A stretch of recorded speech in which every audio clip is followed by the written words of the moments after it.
Prabowo Subianto. Letnan Jenderal TNI, Purn, Datuk Seri H. Prabowo Subianto Joyo Hadikusumo lahir 17 Oktober 1951 adalah seorang politikus, wirausahawan, dan perwira tinggi militer Indonesia.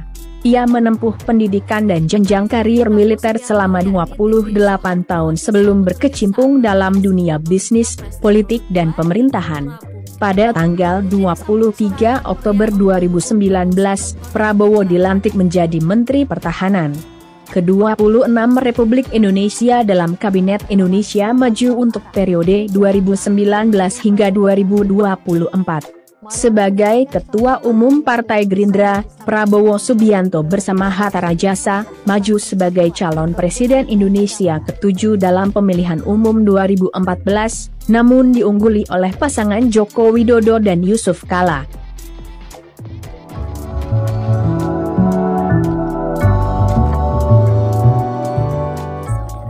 Ia mencalonkan diri sebagai presiden pada pemilihan umum Presiden Indonesia 2019, berpasangan dengan Sandiaga Uno. Pada Rapimnas Partai Gerakan Indonesia Raya tanggal 13 Agustus 2022 di Sentul, Prabowo menerima pencalonan partainya untuk mencalonkan diri sebagai presiden pada pemilihan umum Presiden Indonesia 2024. Lahir di Jakarta, masa kecil Prabowo sebagai putra ekonom Sumitro Joyo Hadikusumo banyak dilewatkan di luar negeri bersama orang tuanya. Karena pengalaman ini, Prabowo fasih berbahasa Indonesia, Prancis, Jerman, Inggris, dan bahasa Belanda. Minatnya pada dunia militer dipengaruhi oleh pamannya, Subianto Joyo Hadikusumo yang gugur dalam pertempuran Lengkong. Setelah lulus dari Akabri Darat di Magelang pada tahun 1974 sebagai seorang Letnan II, ia menjadi salah satu komandan operasi termuda dalam sejarah Angkatan Darat saat memimpin operasi Tim Nanggala di Timur Timur. Karirnya melejit setelah menjabat sebagai Wakil Komandan Detasemen Penanggulangan Teror di Komando Pasukan Khusus pada tahun 1983. Pada tahun 1996, Prabowo diangkat sebagai Komandan Jenderal pada korps tersebut. Saat menjabat, ia memimpin operasi pembebasan sandera di Mapenduma. Ketika jatuhnya Presiden Soeharto, ayah mertuanya, pada bulan Mei 1998, Prabowo sedang menjabat sebagai Panglima Komando Cadangan Strategis. Setelah diberhentikan dari dinas militer, Prabowo menghabiskan waktu di Yordania dan di beberapa negara Eropa. Sekembalinya ke Indonesia, ia menekuni dunia bisnis, mengikuti jejak adiknya Hashim Joyo Hadikusumo yang merupakan seorang konglomerat. Bisnis Prabowo meliputi sedikitnya 27 perusahaan yang bergerak pada sektor-sektor yang berbeda. Pada tahun 2008, ia mendirikan Partai Gerakan Indonesia Raya, Gerindra. Selain itu, ia juga pernah aktif sebagai ketua di Himpunan Kerukunan Tani Indonesia. Di bidang olahraga, Prabowo aktif di Ikatan Pencak Silat Indonesia dan Persekutuan Pencak Silat Antara Bangsa. Kehidupan awal Prabowo Subianto lahir di Jakarta pada 17 Oktober 1951. Ia merupakan anak ketiga dan putra pertama dari bapaknya Sumitro Joyo Hadikusumo yang berasal dari Kebumen, Jawa Tengah dan ibunya Dora Miri Sigar, yang lebih dikenal sebagai Dora Sumitro yaitu seorang wanita Kristen Protestan berdarah Minahasa, yang berasal dari keluarga Maengkom di Langowan, Sulawesi Utara, dan merupakan cucu dari Benyamin Tanis Sigar, seorang prajurit yang menangkap Diponegoro pada tahun 1830. Ayahnya merupakan seorang pakar ekonomi dan politisi Partai Sosialis Indonesia yang pada saat itu baru saja selesai menjabat sebagai Menteri Perindustrian di Kabinet Natsir pada April 1952. Tidak lama setelah kelahiran Prabowo, Sumitro diangkat kembali sebagai Menteri Keuangan pada Kabinet Wilopo. Prabowo memiliki dua orang kakak perempuan, Dianti Ningsih Midrawati dan Mariani Ekowati, dan seorang adik lelaki, Hashim Joyo Hadikusumo.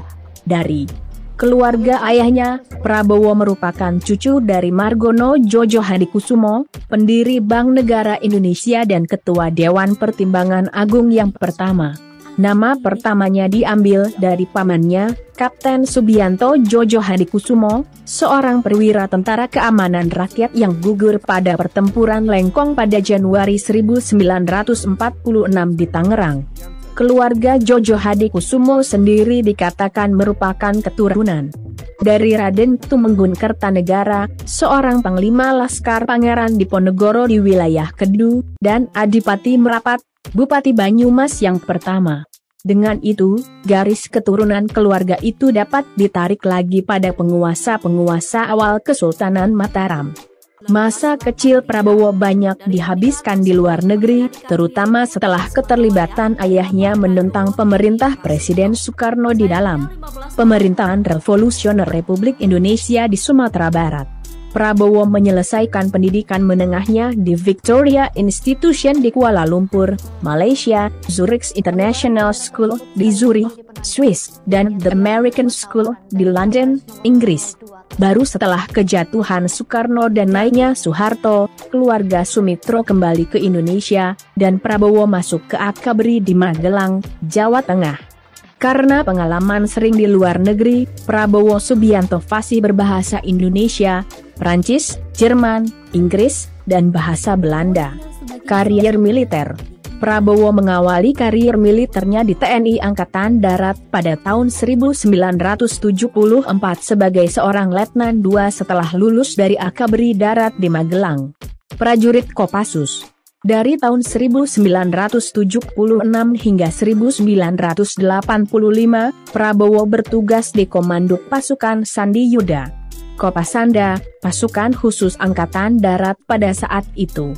Salah satu penugasan pertamanya adalah sebagai komandan peleton pada grup Ipara Komando yang menjadi bagian dari pasukan operasi Tim Nanggala di Timur Timur. Berusia 26 tahun, Prabowo merupakan salah satu komandan peleton termuda dalam operasi tersebut. Ia berperan besar dalam memimpin sebuah misi penangkapan terhadap Nicolo dos Reis Lobato, pemimpin Fretilin yang pada saat operasi Seroja menjabat sebagai Perdana Menteri. Dengan bantuan adiknya sendiri Antonio Lobato, Kompi Prabowo menemukan Lobato di Maubise, sebuah kota kecil 50 km di selatan Dili. Ia tewas tertembak di perut saat bertempur di Lembah Mindolo pada 31 Desember 1978, salah satu peristiwa yang menandai berakhirnya perlawanan terbuka Fretilin terhadap invasi militer Indonesia dan bermulanya pendudukan militer atas bekas wilayah jajahan Portugal tersebut. Pada tahun 1983, Prabowo telah menjabat sebagai Wakil Komandan pada Detasemen Khusus 81, Penanggulangan Teror, di Kopasanda. Komandan Batalion Infanteri Lintas Udara 328. Pada tahun 1985, Prabowo menjadi Wakil Komandan Batalion Infanteri Lintas Udara 328, Yonif Para Rider. 328 _Dirgahayu, pasukan Para Rider di Kostrad. 2 tahun kemudian, setelah menamatkan pelatihan Special Forces Officer Course di Fort Benning, ia menjadi komandan batalion tersebut, jabatan yang dijabatnya selama 3 tahun. Pada 1991, ia menjabat sebagai Kepala Staf Brigade Infanteri Lintas Udara 17, Brigif Para Rider 17 _Kujangi, yang bermarkas di Cicantung. Dalam kapasitas itu, Prabowo yang saat itu telah berpangkat Letnan Kolonel terlibat dalam operasi pemburuan dan penangkapan Ksanana Gusmao, salah satu tokoh pemimpin gerilyawan Fretilin. Kembali ke Kopassus.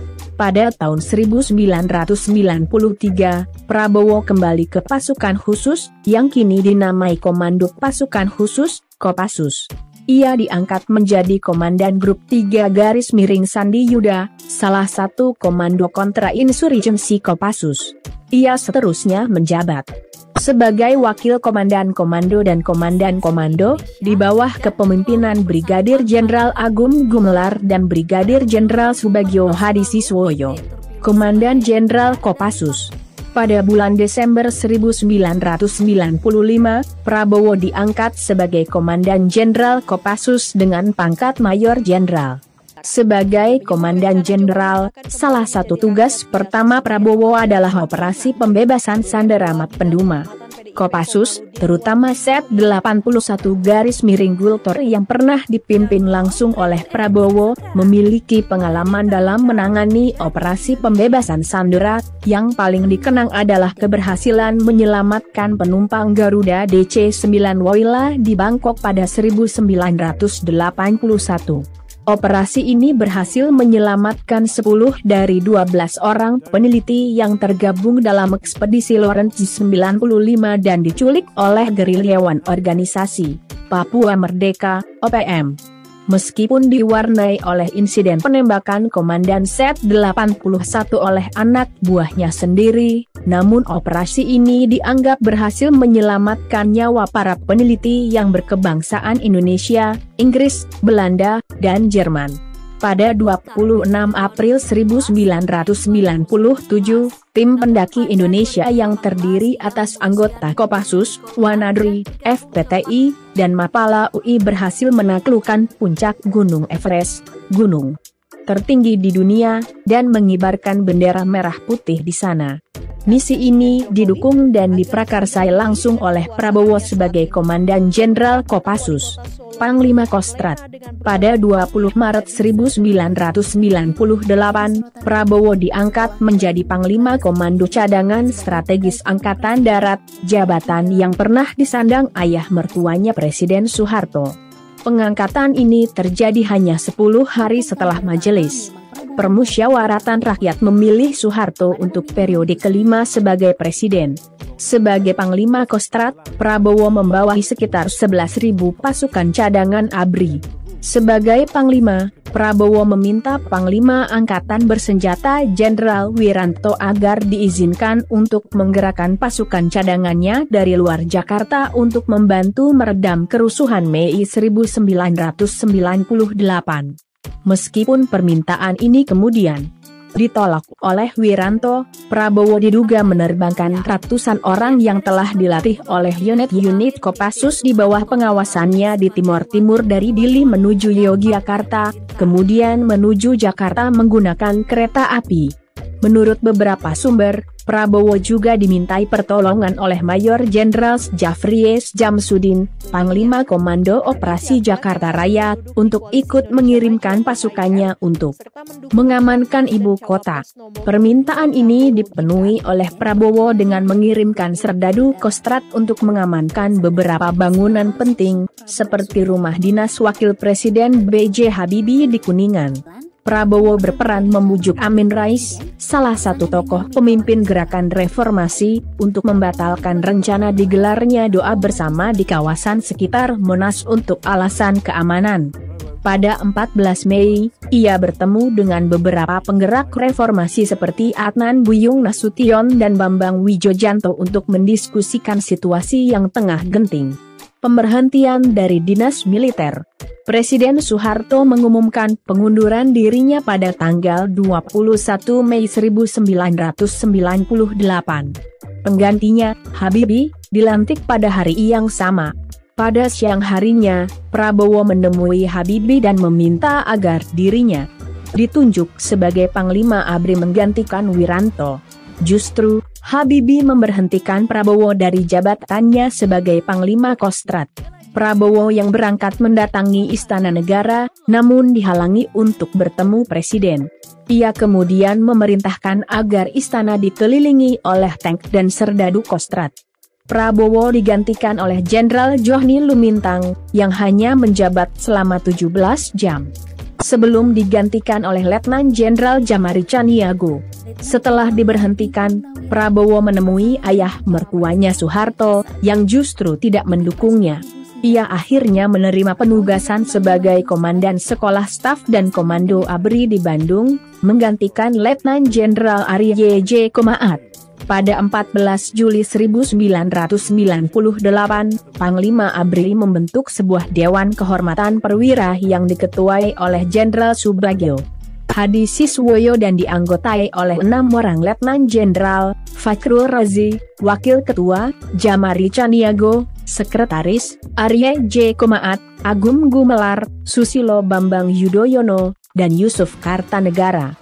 Dewan ini memeriksa Prabowo dalam 7 butir tuduhan, salah satunya adalah sengaja melakukan kesalahan dalam analisis tugas, melaksanakan dan mengendalikan operasi dalam rangka stabilitas nasional. Yang bukan menjadi wewenangnya, tetapi menjadi wewenang Pangap, tidak melibatkan staf organik dalam prosedur staf, pengendalian dan pengawasan, dan sering keluar negeri tanpa izin dari Kasat ataupun Pangap. Selama persidangan, Prabowo mengklaim dirinya sebagai seorang tawanan perang yang dilindungi oleh Konvensi Jenewa dan kerap menggunakan haknya untuk tidak bicara, sehingga membuat frustrasi para anggota dewan yang sudah harus memakai rompi anti peluru. Sebagai seorang perwira tinggi militer, Prabowo diadili berdasarkan Kitab Undang-Undang Hukum Pidana dan Kitab Undang-Undang Hukum Pidana Militer. Dalam putusannya, DKP memutuskan ia bersalah melakukan tindak pidana ketidakpatuhan, pasal 103 KUHPM, memerintahkan perampasan kemerdekaan orang lain, pasal 55, 1, kedua KUHPM, dan pasal 333 KUH, dan penculikan, pasal 55, 1, kedua dan pasal 328 KUH. Menurut Fakhrul Razi, dewan tersebut pada awalnya ingin menggunakan kata pemecatan pada putusan akhirnya. Namun, mempertimbangkan status Prabowo sebagai menantu dari mantan presiden, DKP akhirnya menggunakan kata pemberhentian dari dinas keprajuritan. Pemberhentian Prabowo dari dinas militer menimbulkan kontroversi pada saat pemilihan umum 2009, apabila politisi Gerindra Fadlizon membantah bahwa Prabowo dipecat, melainkan diberhentikan dengan hormat. Terima kasih sudah menonton. Jangan lupa untuk like,